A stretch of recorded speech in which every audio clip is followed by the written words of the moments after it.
બોલવાનું છે બંને. ભાભી બોલજો ને, બરોબર ને?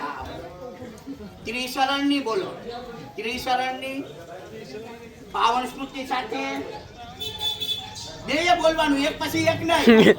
મહામાનવ, બોધિસત્વ, ડોક્ટર બાબા સાહેબ આંબેડકર અને સમાજની સાક્ષીએ આયુષ્મતી એ આજથી અમારી દીકરી છે, તેમજ તેની તમામ જવાબદારી અમારી છે. જય ભીમ. આ ભાભીનો નથી અવાજ આવતો. જય ભીમ બોલો, જય ભીમ, નમો બુદ્ધાય. હવે માથે હાથ રાખો, તમે માથે હાથ રાખો. નમો બોલો, બોલો. આમ